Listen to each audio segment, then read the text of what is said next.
Hello everyone, welcome to Quick Count. My name is Codd Sinclair. This episode is from Friday, January 22nd, 2021. Today we are taking a look at the 2007 Royal Rumble match.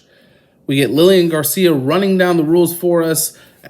Perfect time interval again. We get 90 seconds every competitor. Ric Flair is number 1 and number 2 is Finlay. I'll also get to this when we get to the 2008 Rumble.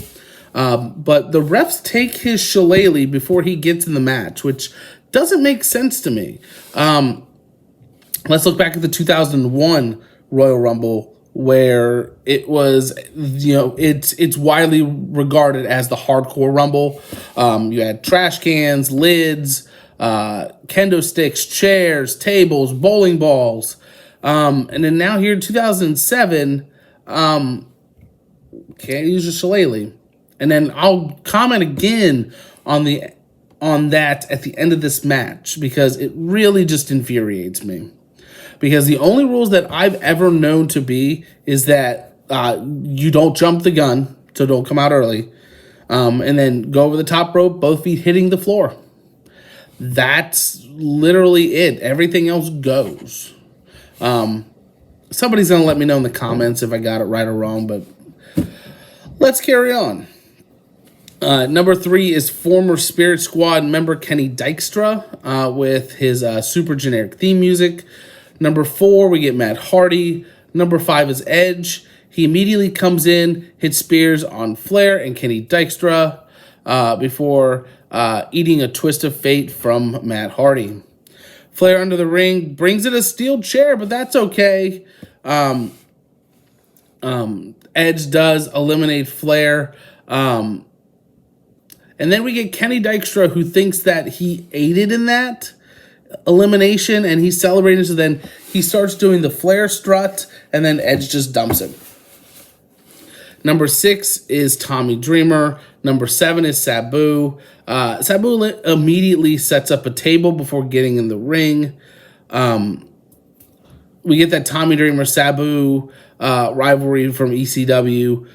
If you want to know more about my thoughts and feelings on WWE ECW, check out my quick count review on the Extreme Elimination Chamber match from December to Dismember 2006. Number 8 is Gregory Helms, coming to the ring like he's Repo Man, like just kind of slinking about. But fun fact, to this point, he has been Cruiserweight Champion for over a year. Number 9 is Shelton Benjamin. He tries to throw Dreamer and Hardy over the top and through the table, but they both managed to hold on. Number 10 is Kane, and he is a literal house of fire. Choke slams aplenty. Kane eliminates Tommy Dreamer and then chokeslams Sabu through the table, and that eliminates him. Number 11 is CM Punk, and he goes right for Edge. Number 12 is King Booker. He comes in and immediately eliminates Gregory Helms. Number 13 is Super Crazy. Number 14 is the current Intercontinental Champion, Jeff Hardy. Him and Matt teaming up to work on Edge. Jeff with a poetry in motion on Kane. Number 15 is the Sandman. And I would never expect Sandman to turn down the ECW-ness. But he cracks a beer in the crowd, and the security lady is like 2 feet away from him. I guess she had sprayed a little bit, and she's like she just got wet. But anyway, comes right in, hits a couple of Singapore cane shots to the head of Matt, to Jeff and Super Crazy, and then gets eliminated by King Booker. Number 16 is Randy Orton, and he helps Edge eliminate Super Crazy. Rated RKO take out the Hardys. Edge dumps Jeff, and Randy Orton dumps Matt. Number 17 is the current United States champion, Chris Benoit, and he is like Oprah with German suplexes. You get a German, you get a German, you get a German, you get a German. Number 18 is RVD, Rob Van Dam. He kicks Booker in the face, and Kane then eliminates him. Booker slides back in, being a sore loser. Scissor kicks Kane and then eliminates him. Number 19, as JBL refers to him, he is Visagra, but it's actually Viscera. Cole does make note that it took 7 men in 1994 to eliminate him. Form of foreshadowing? Guess we'll see.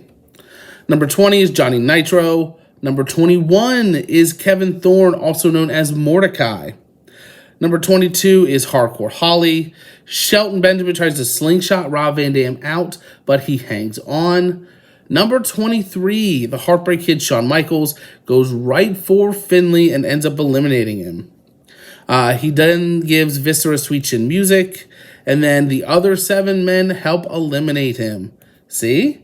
There's a reason Cole gave us that little factoid earlier in the match. HBK then eliminates Shelton Benjamin. Number 24 is Chris Masters, and I swear he looks more yoked every time you see him.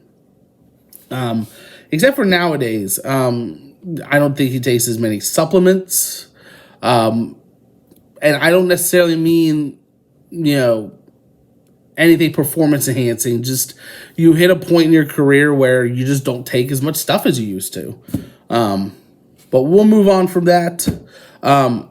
We had Johnny Nitro to the top, but Benoit knocks him to the outside, therefore eliminating him. Number 25 is Chavo Guerrero.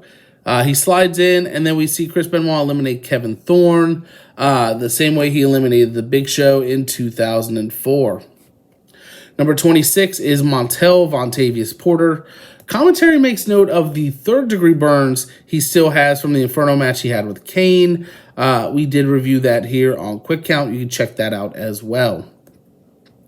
Rob Van Dam with a drop kick to Chris Masters, and Masters eliminates himself, jumping over the top to the floor. Number 27 is Carlito. Number 28, business is about to pick up here, is the Great Khali. Everyone in the ring is stopped. Everyone gets a big headbutt. Everyone gets a chop. Everyone is out. And then that's when he figures out how to win this match. Throw people out.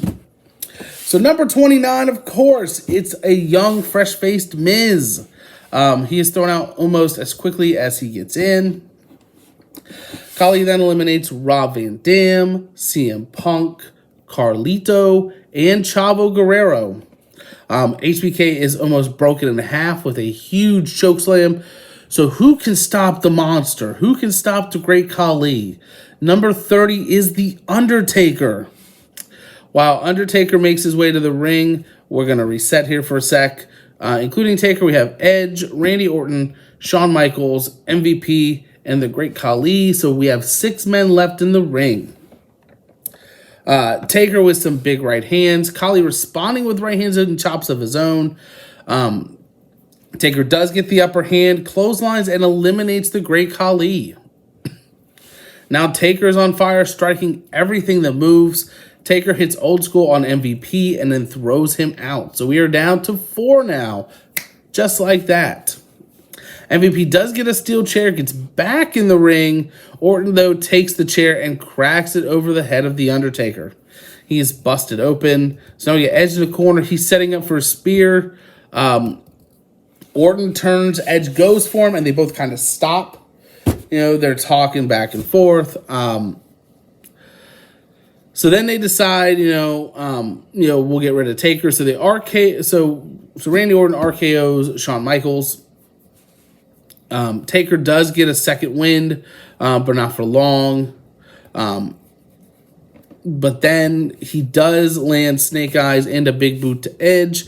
Taker goes for a torque slam on Orton, but Edge saves him with a spear. Edge hits Taker with another chair shot to the head. This one even more protected than the last. Edge gets another chair going for a concerto. Shawn Michaels gets back in the ring, eliminates Randy Orton, and then Sweet Chin Music's Edge over and out. So we do have our final 2. It is The Undertaker and Shawn Michaels.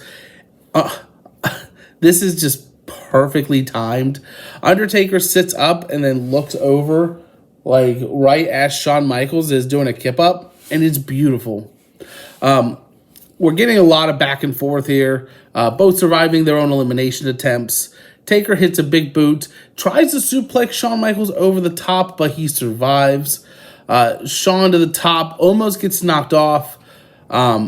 Taker meets him up top, trying to eliminate him. He gets knocked off into the ring, and HBK follows it up with a big elbow drop. He's really feeling it now. He's tuning up the band. Taker catches his foot and hits a big choke slam. Taker calling for a tombstone. HBK wiggles out and finally hits Sweet Chin Music. However, he goes to the well one too many times, goes for it again.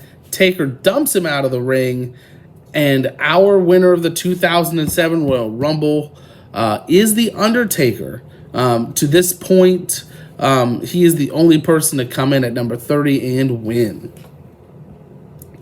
My grade for this match is a 1.5 count, and it got a half count boost for the final 4 and final 2. Outside of that, it was pretty uneventful. I really wanted to do this one specifically to talk about the final 2. This would essentially set up a 2+ year feud between Shawn Michaels and The Undertaker, which included 2 WrestleMania classics. The back and forth between these two, even knowing the result and having seen it quite a few times myself, was excellent. The rest of the Rumble match, though, was a little below par. Well, with that being said, I hope you enjoyed this episode of Quick Count. Have you seen this match? Let me know your thoughts on it in the comments below. If you haven't, I have where you can find this match and timestamps for you in the description. While you're there, check out our social media links, including links to our Ko-fi page, as well as my Discord, where you can find daily updates and weekly show updates whenever you want. As always, thank you for watching. My name is Codd Sinclair, and we will see you next time.